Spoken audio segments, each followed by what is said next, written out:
Dans la mêlée, des pompiers trouvent la faille dans le barrage de police.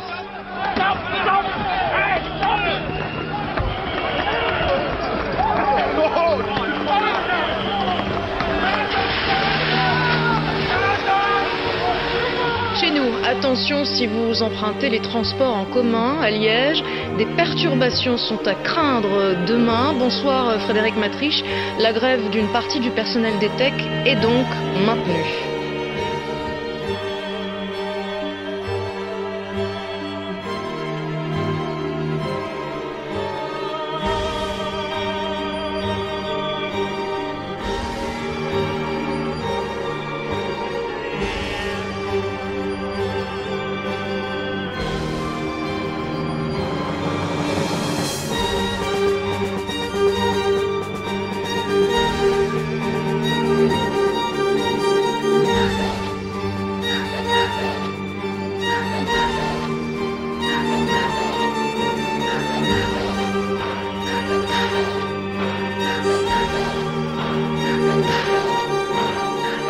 Ils se sentent ici chez eux et les contrôles soutenus de la police n'y changent rien.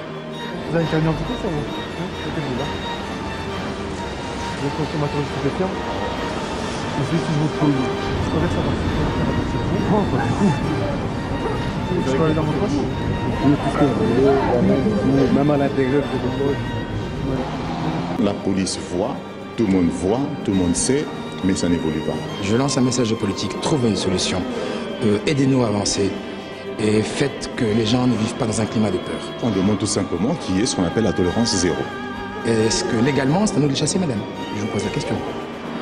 Certains sont prêts à le faire. Ils nous ont même montré leurs armes. On sent que ça pourrait déraper à tout moment. Des commerçants agressifs qui mangent l'agressivité. Tu vois, je me dis, dégage au magasin. Je dis, vas-y, casse-toi, tu te dégages. Tu vois, chez moi, tu me dis, mais moi, excuse-moi, les clients n'arrivent pas à rentrer dans mon magasin, tu peux te mettre. C'est comme une mine d'or. Tant qu'on sait qu'il y a de l'or dedans, on va toujours aller chercher jusqu'à ce qu'il n'y en a plus. Mais tant qu'on sait qu'il y a de l'or, on va aller. Les policiers à peine partis, les affaires reprennent.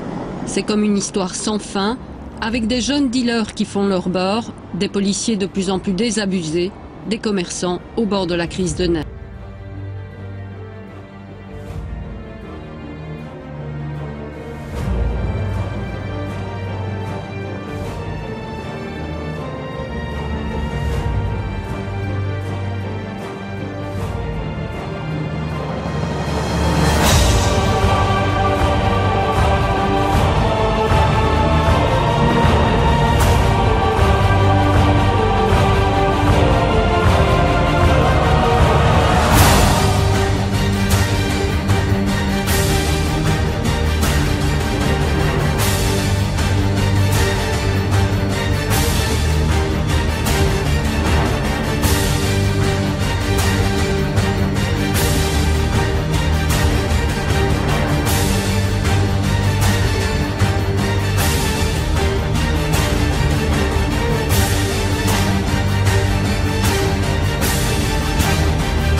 Avec cette convention européenne des droits de l'homme, ce monsieur est illégal, il a déclaré publiquement pouvoir installer la charia de la Belgique qui viendra pays islamique.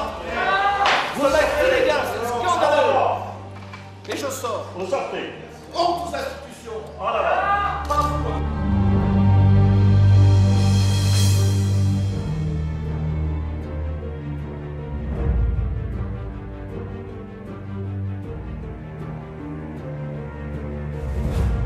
Le symbole de Bruxelles et de la Belgique avait déjà été la cible de menaces similaires, des menaces restées vaines jusque-là.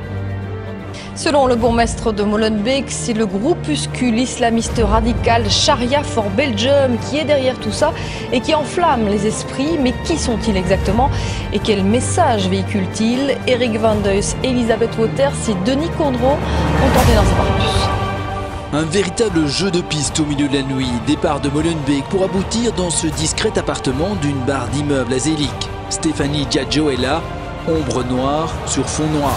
Elle se plaint de la manière dont les policiers l'ont traitée. C'est pas la première fois que je me fais contrôler. Ça fait des années que je porte le voile intégral. Je n'ai jamais eu aucun problème lors d'un contrôle. C'est la première fois que ça dégénère ainsi. Autour d'elle, des membres de Sharia for Belgium, ce groupuscule islamiste, a orchestré cette conférence de presse. Depuis 3 jours, ils utilisent l'événement pour attiser la violence. Leur discours est haineux, mais ils ne représentent qu'eux-mêmes. Ne croyez vraiment pas qu'on a un gramme de respect pour vous, ou pour votre style de vie, ou pour votre manière de penser ou votre système. On a notre religion qui est supérieure à votre religion. On a notre système qui est supérieur à votre système. Et on a nos valeurs qui sont supérieures à vos valeurs. Pire,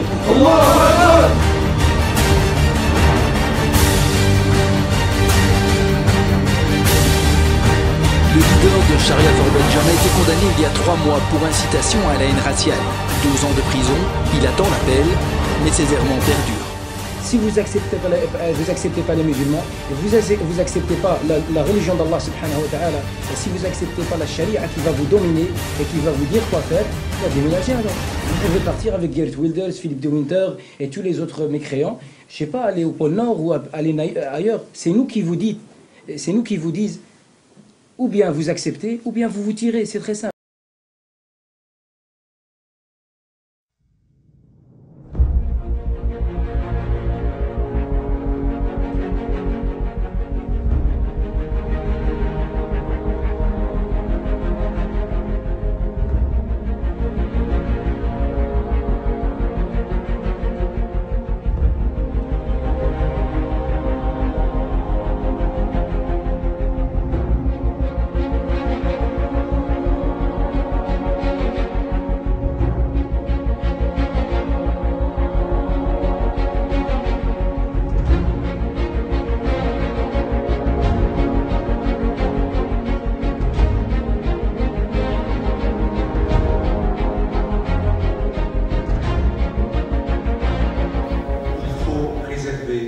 les avantages sociaux aux Belges ou aux étrangers qui résident depuis 5 à 10 ans sur le territoire. Il faut mettre un terme à l'état buffet où l'on débarque et où vient se servir à la sécurité sociale belge.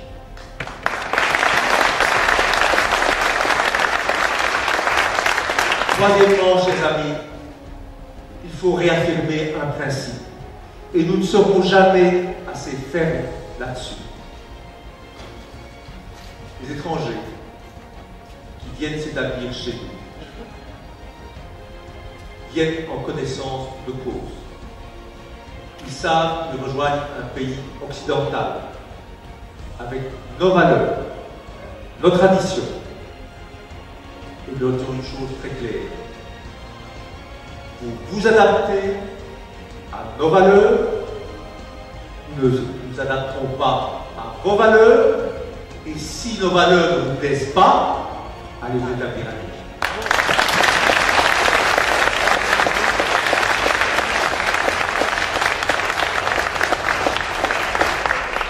Tel est le principe, tel est le leitmotiv, et pour toutes ces raisons, tous les prétendus accommodements raisonnables dont nous réclament, nous disons clairement au niveau du Parti populaire, ne passeront jamais.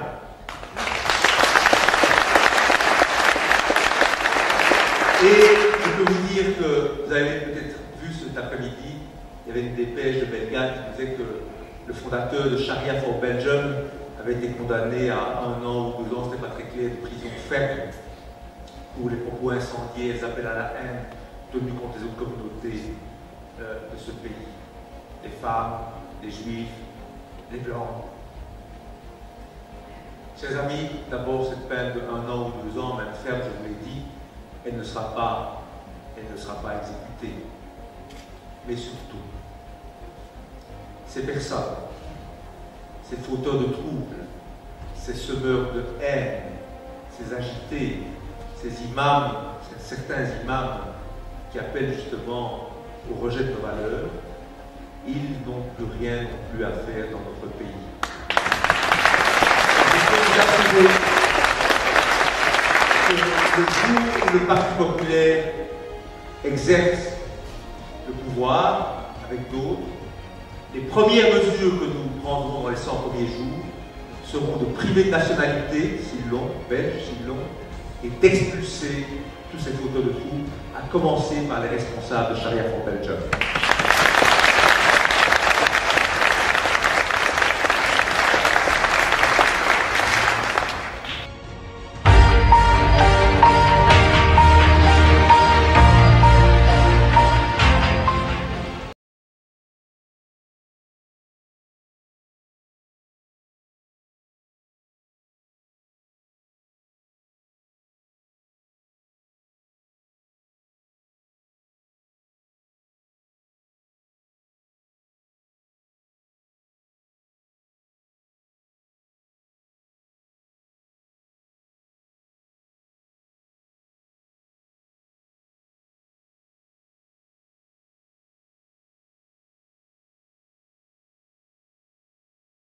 Rejoignez-nous, car tout cela est à notre portée si vous le décidez et si vous vous mobilisez. Merci beaucoup.